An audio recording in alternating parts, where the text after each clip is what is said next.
Hi, Pastor Nathan Decker here, reading to the children this week. So this week I thought we should do some reading, and for the parents out there who want someone to read to their child, I'm going to be reading some stories for you. And I'm going to start with one of my very, very favorites, a Dr. Seuss story. Dr. Seuss story I used to read to my children. It's called Yertle the Turtle. On the faraway island of Salamassond, Yertle the Turtle was king of the pond. A nice little pond. It was clean. It was neat. The water was warm. There was plenty to eat.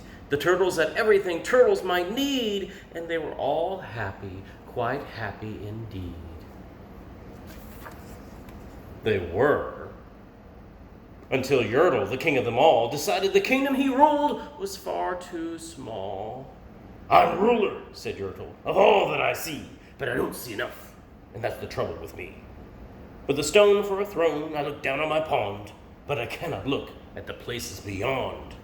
This throne that I sit on too low down, it ought to be higher," he said with a frown. "If I could sit high, how much greater I'd be! What a king, what a ruler of all that I see." See, Yertle?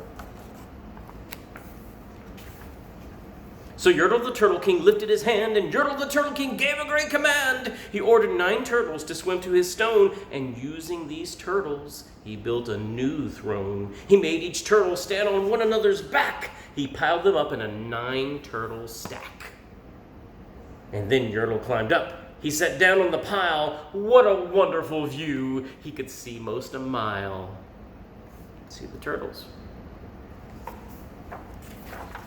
"All mine!" Yertle cried. "Oh, the things I now rule! I'm king of a cow, I'm king of a mule, I'm king of a house and what's more beyond that, I'm king of a blueberry bush and a cat. I'm Yertle the Turtle, oh marvelous me, for I am the ruler of all that I see."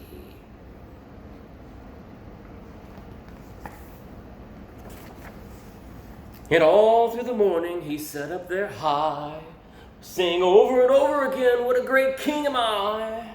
Until long about noon he heard a faint sigh. "What's that?" snapped the king as he looked down on the stack, and he saw at the bottom a plain little turtle named Mac. Just a part of his throne, a plain little turtle. He looked up and he said, "Beg your pardon, King Yertle. I've pains in my back and my shoulders and my knees. How long must we stand here, your majesty, please?" "Silence!" shouted Yertle the Turtle back. "I'm king, and you're just a turtle named Mac. You stay in your place while I sit here and rule. I'm king of a cow, and I'm king of a mule. I'm king of a house and a bush and a cat. But that isn't all. I'll do better than that. My throne shall be higher," his royal voice thundered. "So pile up more turtles. I want about 200. Ooh, scary. "Turtles! More turtles!" he bellowed and he brayed. The turtles way down in the pond were afraid. They trembled, they shook, but they came, they obeyed. From all over the pond they came swimming by the dozens, whole families of turtles with uncles and cousins. All of them stepped on the head of poor Mac. One after another, they climbed up the stack. Then Yertle the Turtle King was perched up so high he could see 40 miles from his throne in the sky. "Hooray!" he shouted, Yertle. "I'm king of the trees, I'm king of the birds, and I'm king of the bees, I'm king of the butterflies, king of the air. Ah me, what a throne, what a wonderful chair. I'm Yertle the Turtle, oh marvelous me, for I am the ruler of all that I see." Then again from below in the great heavy stack came a groan, and from the plain little turtle named Mac. "Your Majesty, please, I don't like to complain, but down here below we're feeling great pain. I know up on top you're seeing great sights, but down here on the bottom we too should have rights. We turtles can't stand it, our shells will all crack. Besides, we need food, we're starving," groaned Mac. See Mac? "You hush your mouth!" howled the mighty King Yertle. "You've no right to talk to the world's highest turtle. I rule from the clouds over land and over sea, and there's nothing, no, nothing that's higher than me." But while he was shouting, he saw with great surprise that the moon of the evening was starting to rise up over his head in the darkening skies. "What's that?" snorted Yertle. "Say, what is that thing that dares be higher than Yertle the king? I shall not allow it. I'll go higher still. I'll build my throne higher. I can and I will. I need to call some more turtles. I'll stack them up to heaven. I need about 5,607.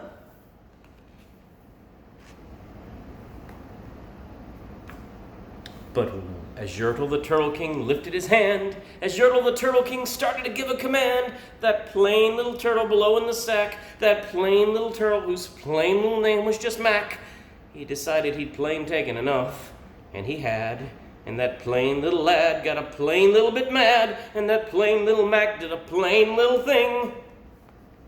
He burped,